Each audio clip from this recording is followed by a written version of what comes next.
Hello my friends, and welcome back. In today's video, we're going to be doing a little bit of Nix live programming.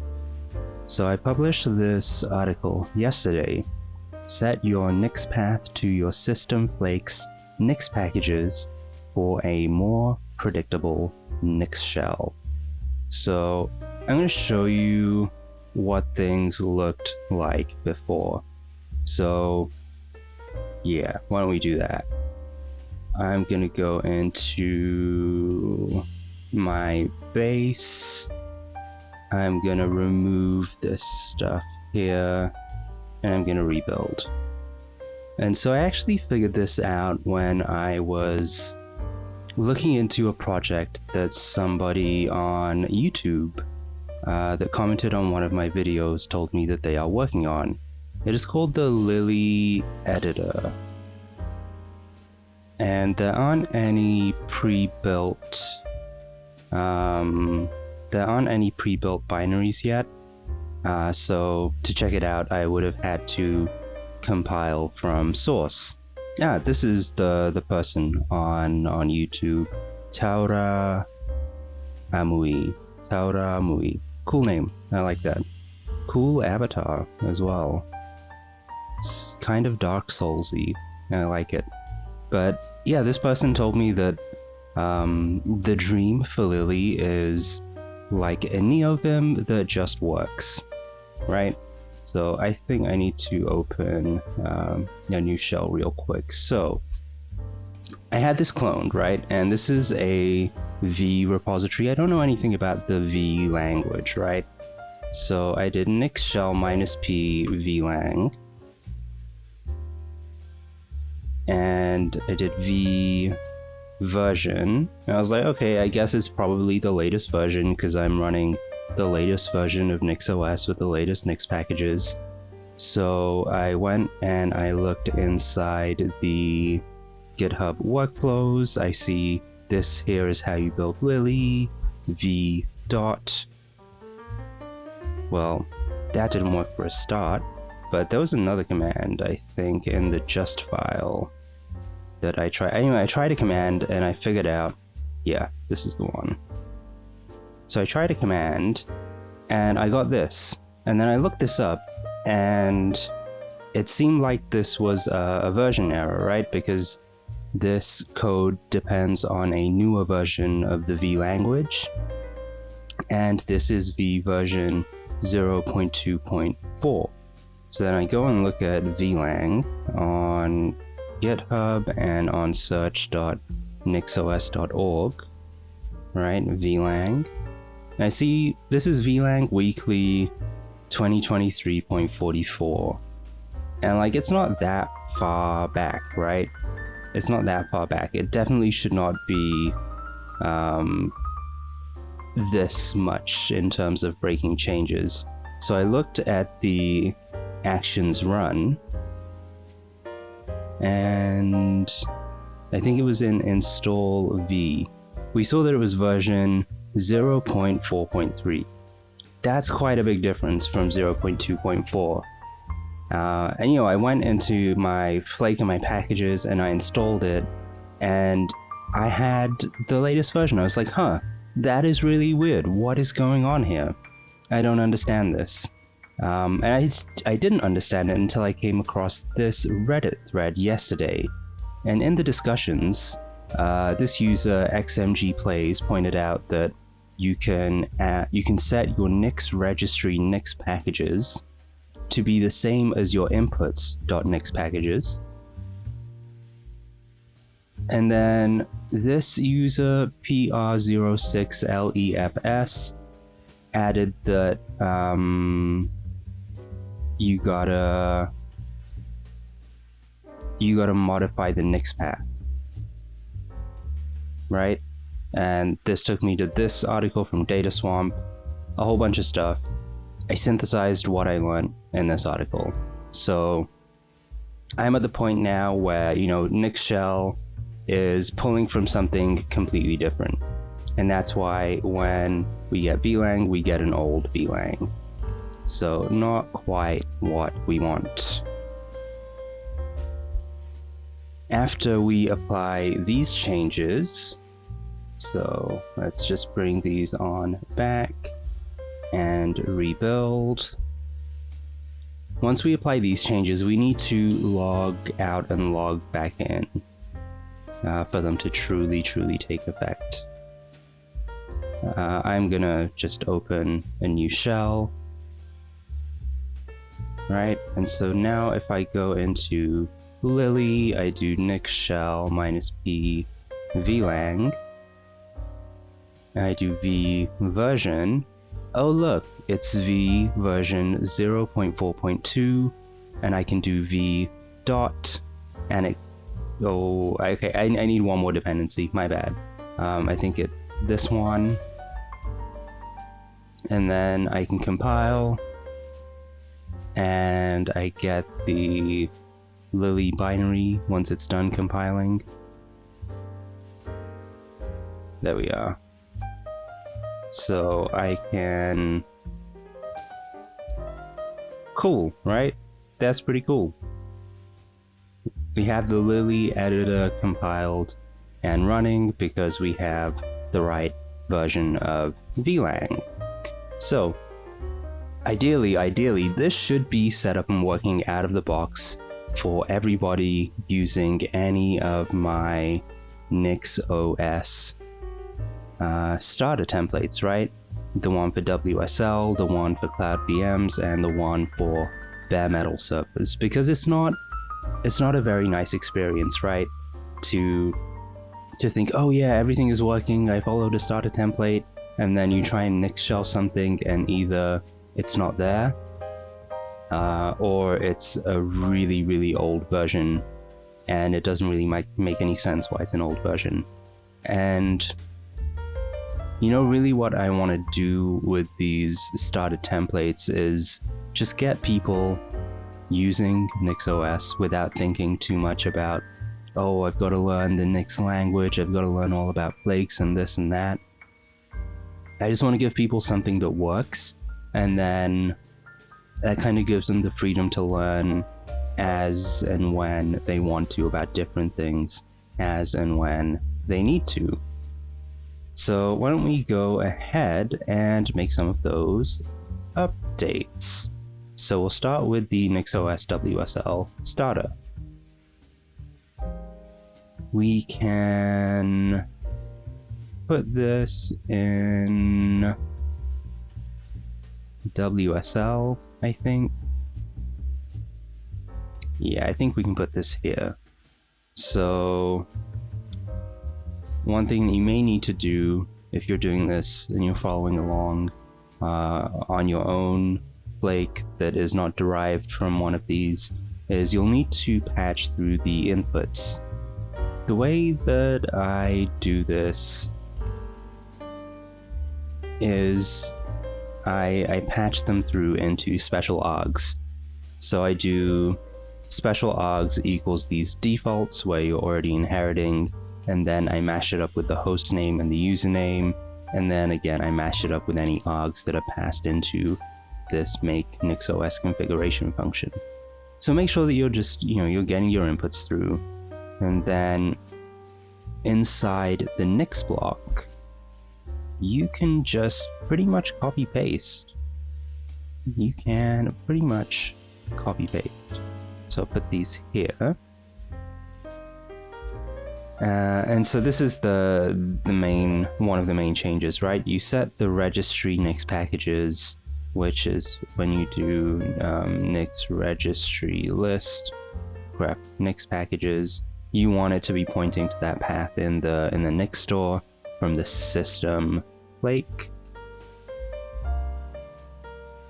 And you want your Nix path to include Nixpkgs equal the out path of the Nixpkgs from the inputs. So if I echo Nix path, this one gets added. I believe this is by home manager, not 100% sure, but this is the one that we really care about, right? Nixpkgs equals Nix store, whatever we have pulled in our Flake, that is the out path of the Nixpkgs.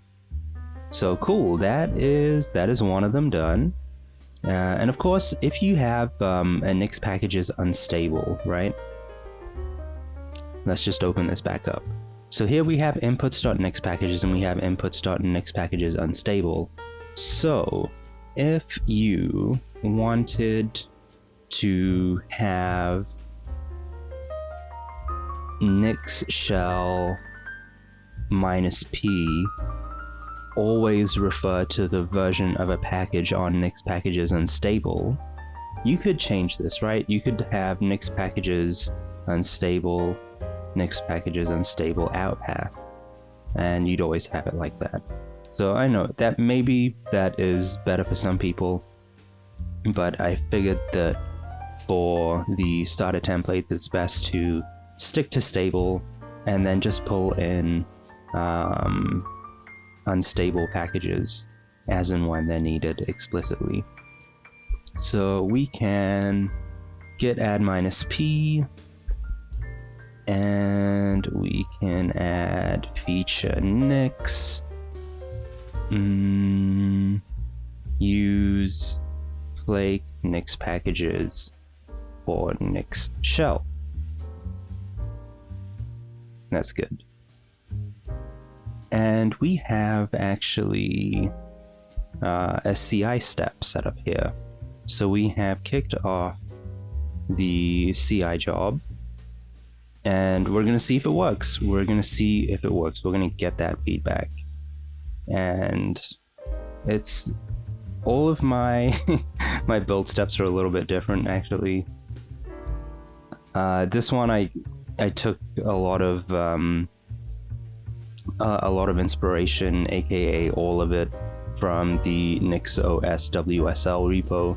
This is what they're doing. I made a couple of changes, but the cool thing is, specifically with this repo, is that it always uploads a tarball that you can yourself download and install from. If you're a bit more advanced, you know what you're doing, you can come over here to the summary, you can grab the tarball and you can just, throw that into WSL import, and you'll have all of this stuff, and you can skip basically a whole bunch of these steps in the quick start. Anyway, on to our next one. Let's just keep that open so that we can see the status. Well, that is not good. Why is that failing? Oh, right. Too many arguments. That's not cool. Well, I guess we can fix this along the way. cd NixOS Hatsna Cloud Starter. So, I would have thought this would just work.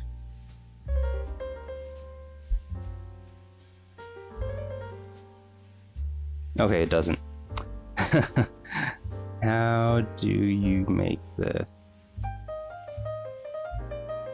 Because, I'm sure I did this. Oh, it's -f. Dude, what am I doing? What am I doing? Oh my god, what am I doing? Okay, let's fix that real quick.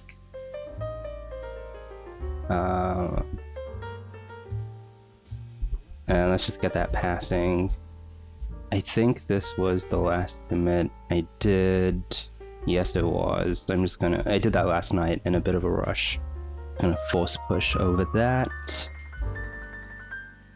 And then let's get that building. And in the meantime, we can make our equivalent changes in this starter as well.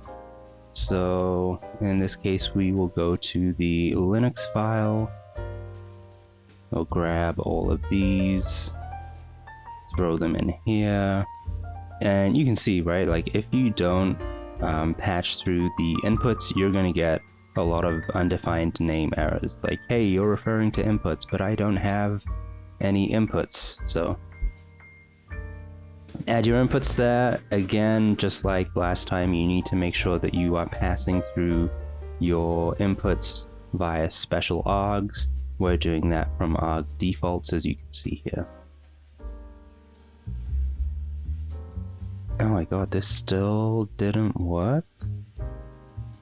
What am I doing wrong? NixOS rebuild not found. Huh. I am sure that I was using a command like this.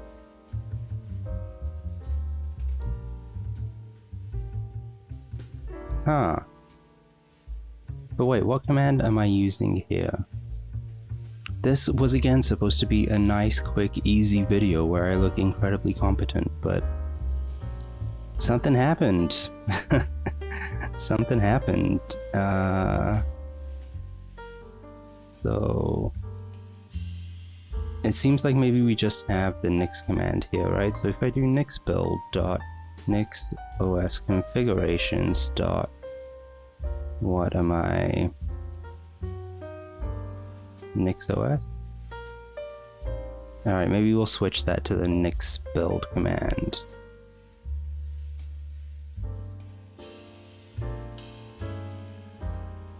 I should have copied it.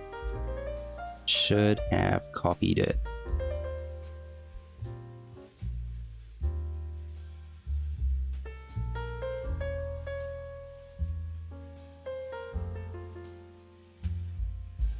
So we'll keep those two commits separate.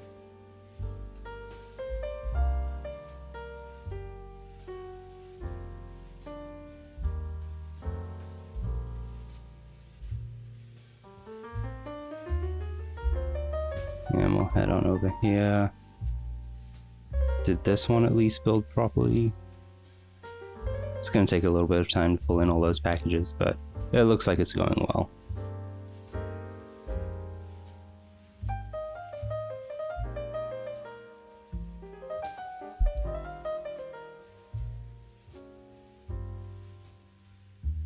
Again.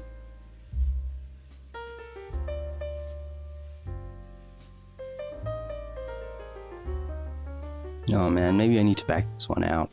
I need to spend some time actually making it work. So wait, let me, if I do git add id rsa.pub nix build. I don't see why it wouldn't work. Like maybe it needs sudo? I don't think it needs sudo.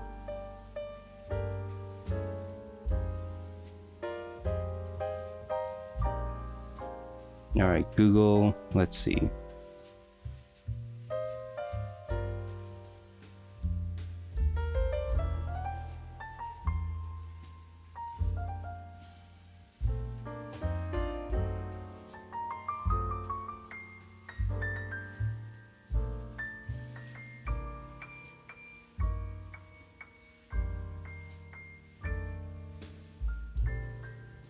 Oh, okay, so we need some more maybe.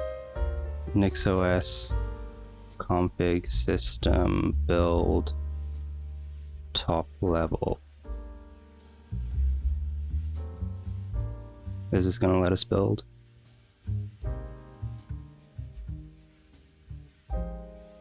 It's looking better. It's copying stuff from the cache. Yeah, I think this might be the one. Yeah, that's good. So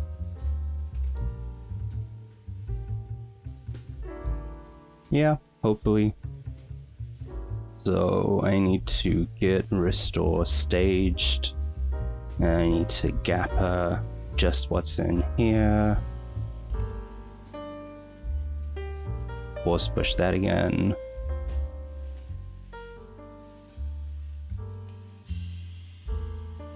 Isn't it funny how easy it is to get sidetracked doing things that aren't really related to the things that you said that you were going to do?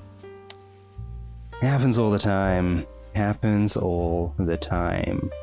So it looks like this was the one. I do want to say thank you to Supermarin on the NixOS discourse for this one. This is the one. this is the command that you want to use to build if you don't have NixOS but only Nix available, e.g. on a CI action like GitHub. Alright, so that will now be building and we'll be able to validate our changes via the CI, which is very nice. I think it's also kind of like a social proof thing, like when you go and you click on a repository and you see a green tick here, I think it does something psychologically, right? Like even if you don't know what is being run on CI, it could just be echo hello world. But if you see a green tick here, something in your brain, something in my brain, I should say, first person, something in my brain kind of switches and I'm like, oh, okay, this person took the time to set up some continuous integration. Okay, so the build succeeded for this one, and now we're just uploading the toggle, so we can click out of that. This build is probably going to take, I don't know, another 5-7 minutes, so I do want to see the screen before I go ahead and make more changes, or before I push these changes. So I'm just going to stage those, and I'll go into NixOS Hetzner Robot Starter. And we'll make our changes in that because, as we can see, we have that lovely green tick here. So we go into which file here?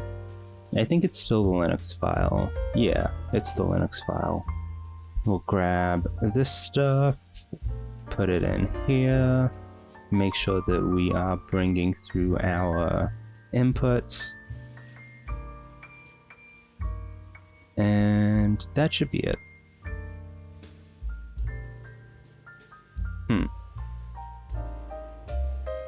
Add a space here. Add a space.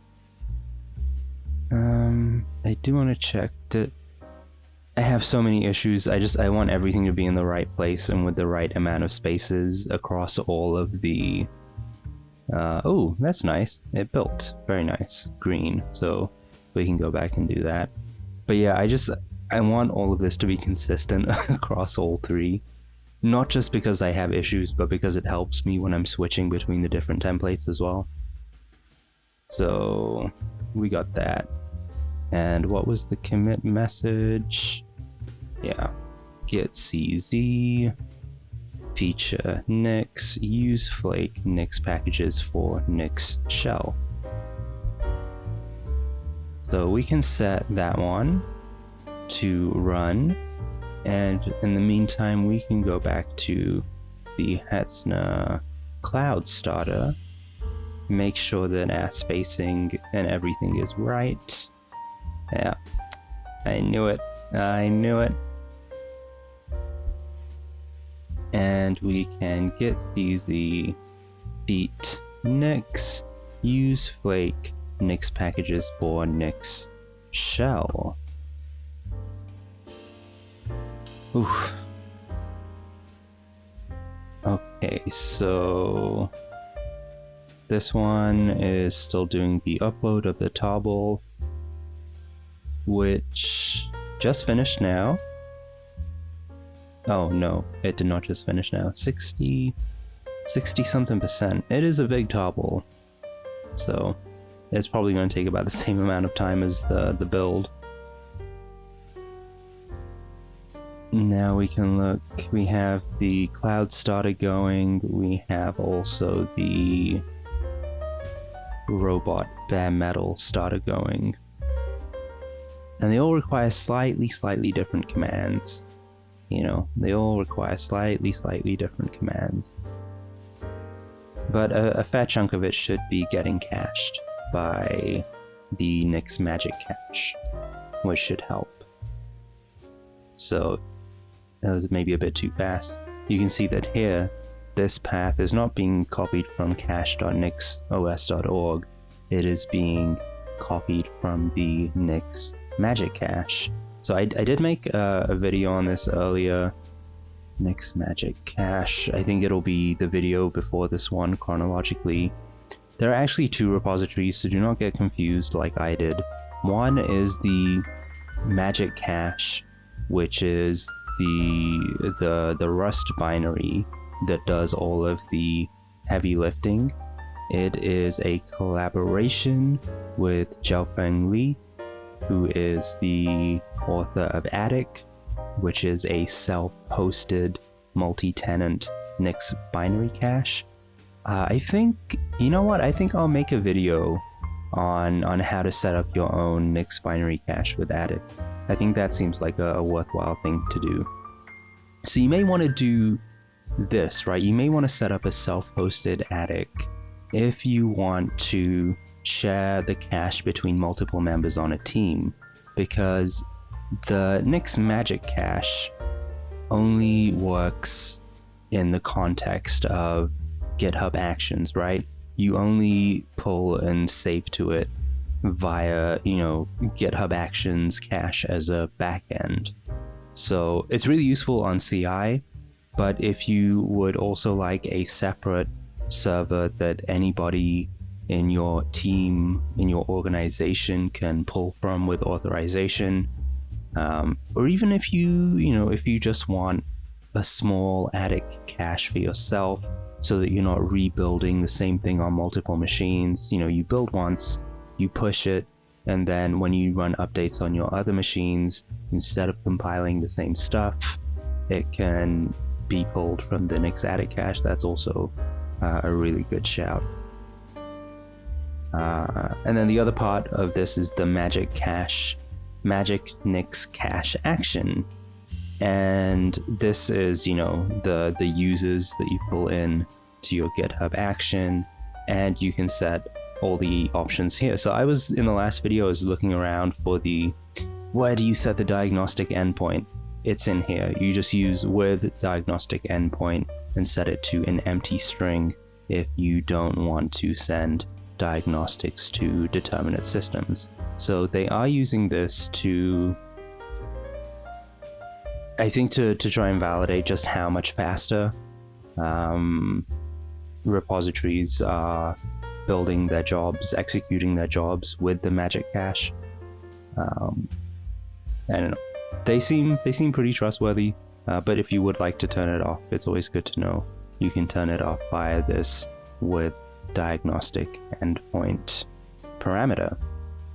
All right, so everything should be built now. I see lots of green ticks. NixOS WSL starter passing. NixOS Hetzner Cloud starter also passing. NixOS Hetzner Robot starter also passing. I'm very, very happy with this. Yeah, I think we are pretty good. So if you enjoyed this video, what should you do if you enjoyed this video? Well, you should like, you should comment, you should subscribe, and if you are in the mood, you could also leave a tip on Ko-Fi. You could also become a GitHub sponsor. There are a lot of lovely sponsors, particularly of Komorebi. Komorebi is a tiling window manager for Windows. It is the tiling window manager that I'm using right now on these NixOS videos. And it's very cool. It's very cool. And if you are running NixOS on Windows by WSL, I highly recommend you check it out. It has some serious vibes. That's all I'm going to say. It has some serious vibes. So if you would like to sponsor the development of Komorebi, sponsor, the content that I am creating, both the articles, also the videos like these, head on over to the sponsor page. You can leave a one-time tip. You can become a monthly sponsor. Honestly, even if it's just $1 a month, it means a great deal to me. Of course, not everybody is always in a position to become a sponsor, right? So the very, very next best thing that you can do is head on over to the YouTube. Actually, I don't think you need to do that. You're probably on YouTube watching this right now, so just go ahead and hit subscribe. I say that because I am currently at 956 subscribers. However, I have so many ads playing on all of these very popular videos of mine, right? The NixOS tutorials, the Komorebi tutorials, the live programming videos, pretty much everything on my channel has ads right now. However, I am not eligible to receive any cut of those ads until I am eligible to join the YouTube Partner Program, which requires 1,000 subscribers. So, if you like Komorebi, if you like the NixOS stuff, it's such a great way for you to just passively support the continuation of both of those things. Hit subscribe, help us get to 1,000, and then we'll see where we go from there. Maybe 2,000, maybe 5,000, maybe 10,000. Who knows? Who knows? Anyway, my friends, that is it for today. I hope that whatever you all do today, you have a great day. Free Palestine, and I'll see you all back here next time.